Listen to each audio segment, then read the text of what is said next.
So today what I want to talk about is really some of the learnings that I picked up over the last 12 years that collectively contributed to the book that I wrote. My book is not a book that merely criticizes the state of branding and business in Asia. It's actually a good news book.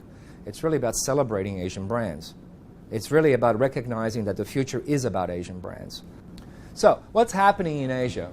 4 words that are contributing to change, 3 of which I'm sure you're familiar with: globalization, technology, and China.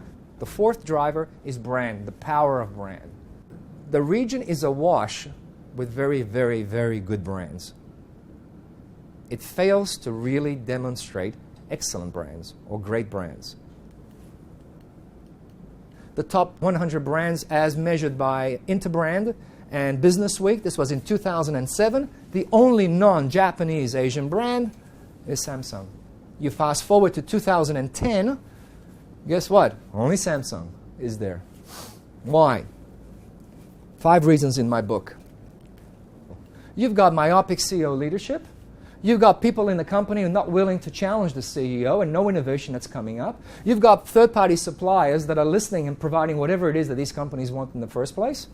You've got government agencies that are doling out money to encourage this whole system to happen, right? And in the end, it's all been communicated or miscommunicated through bad advertising.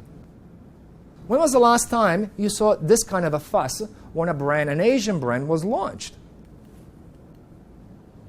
And the same scenes were repeated for the launch of the iPod and the iPad. And in fact, anything's got an I is going to create this kind of commotion. And this is about buying product. Hey, high five, I managed to pay and buy something and provide revenue to a company. They're celebrating the fact that they're actually contributing revenue to a company. That is the hallmark of a great brand, not a good brand. That is what defines or has defined the American century. So you're going to have that to define the Chinese century. The interesting thing about the American century is that they went beyond products and services. They went into ideas. They went into entertainment. They went into people. Everything about America began to be aspirational. So that's the only benchmark we have, right? So the question that emerges is, how is the Chinese century going to do that? Because the Chinese century is diametrically opposed to all of that. We're talking about Chinese brands that are going to define you and me and our children. And I'm telling you now, it's going to happen.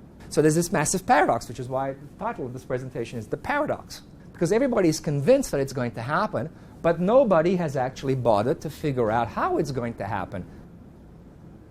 Our company is interesting. We've been in Asia now for 6 years, as David suggested earlier on. And we only have 2 kinds of clients that consider us as potential companies to do business with. We have those companies that run to us, make a beeline, and those who run away from us. We're not in the middle. We're not this wishy, warm, fuzzy thing, you know. Why? Because in Asia, when you're dealing with middle managers, they don't want to take bad news to their bosses. They want information that can be sanitized, that can be massaged, that can be this, that can be that. We don't. We have people know us. We tell it like it is. It's brutal.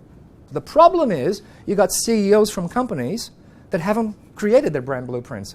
Because one big thing that I want people to take away from my book is that brand blueprints are not created from third parties. They're created internally. You create your own brand blueprint.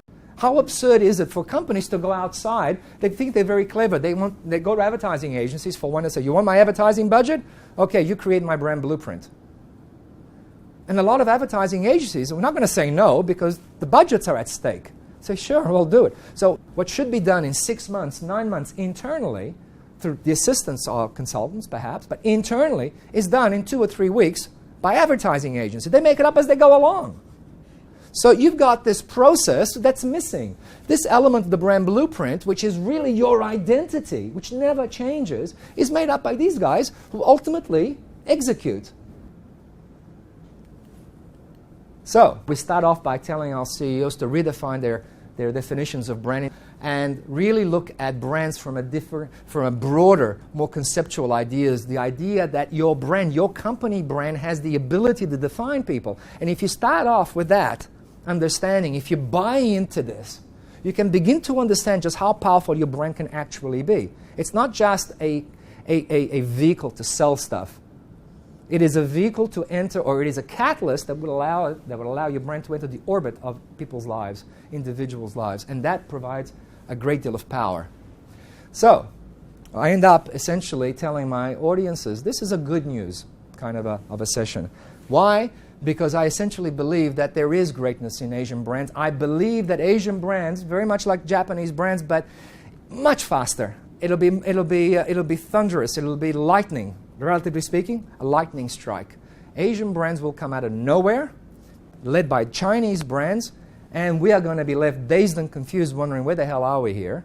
Remember we talked about CEOs? Well, we have a new generation of leaders. They're young and up-and-coming individuals that are getting their training at Harvard and Princeton, and then are coming to Asia and integrating those business disciplines to local realities, cultures and values, and they're creating hybrid cultures and hybrid strategies.